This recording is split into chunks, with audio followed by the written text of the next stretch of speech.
The amount of times I've made just one mistake on repeat in the past 3 weeks is inconsequential. I don't understand how many times I've just repeated one thing again and again, even though I know it's wrong, even though I know what I'm doing is not the perfect way to do that method, or I even haven't built the system to approach to do that thing. For example, I had to do my influencer marketing campaign for this particular brand, and the way I approached that client call and the amount of mistakes I was making in the way I was speaking is like embarrassing. Like for someone like me who has been doing this for a couple months, is literally embarrassing for me.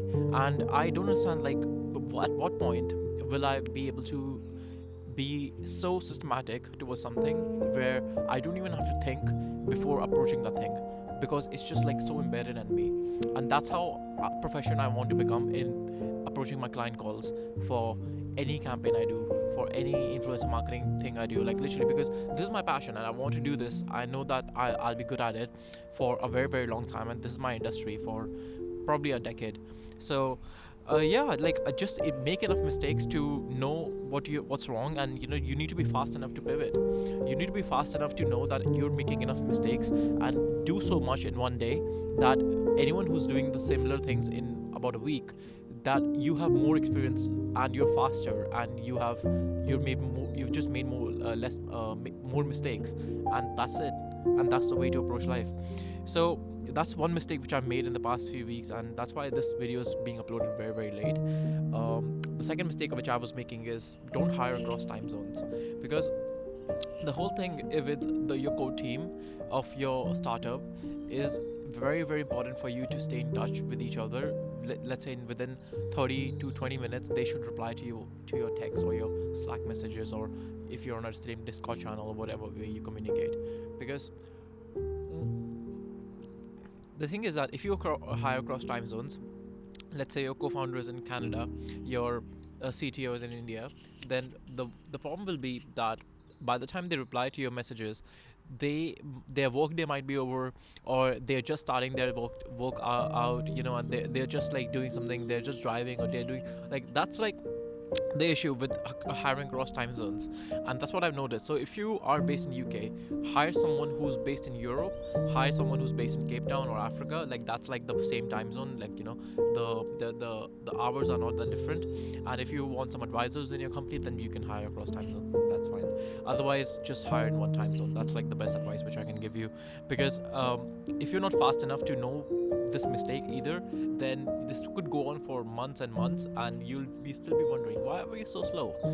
All of our competitors are hitting their KPIs, and we are not fast enough to know even what's wrong and what we are doing.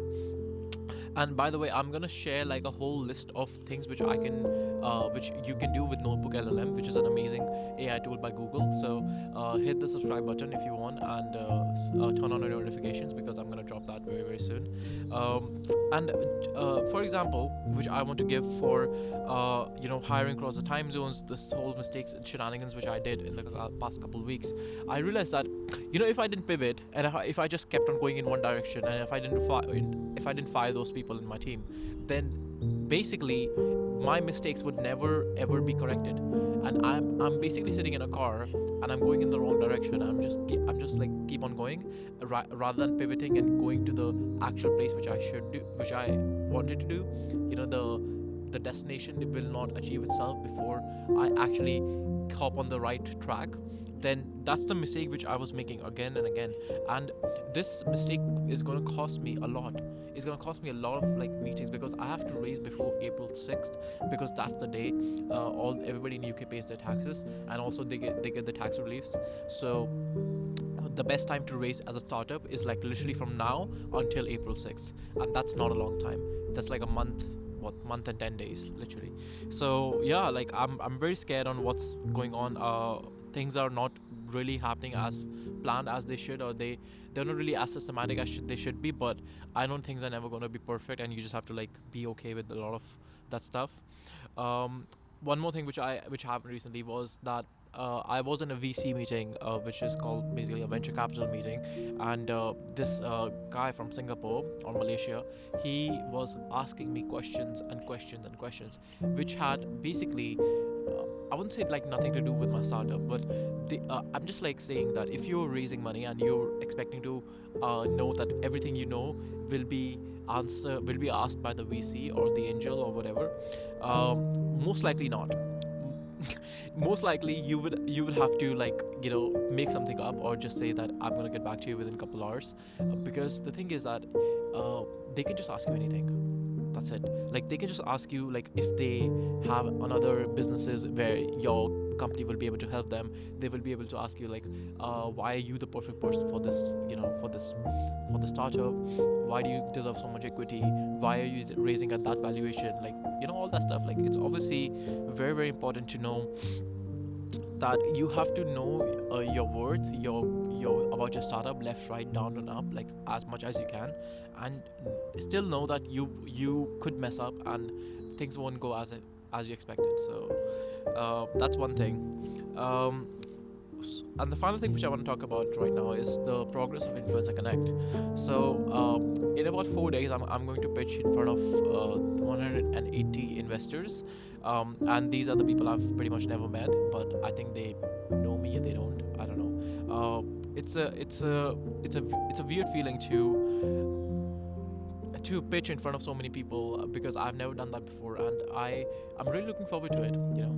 I don't think I'm scared, or I'm not. I don't think I'm happy or I'm feeling anything as of this moment. I'm just normal, and I think that's important. Just be so stoic that you don't really have to feel anything at the moment, and you're just carrying things on and pitching as if you're doing it for the thousandth time, and that's the way I'm gonna approach it. So yeah, that's it. Influencer Connect is pretty like I love this idea and I love this project. I love my team. I love everything. So yeah, pretty much everything should be going exactly as it should. And finally, I'll go back to India next month because I have to. It's been 6 months, like I said, behind the house, which you see I've been locked in. But it's a good feeling to go back to India now because it's about time. For some time, I'm gonna be there with my family, so that's nice. And then plan some very good things in the next quarter. So yeah, thank you so much for watching, and I'll catch you guys in the next one. Peace.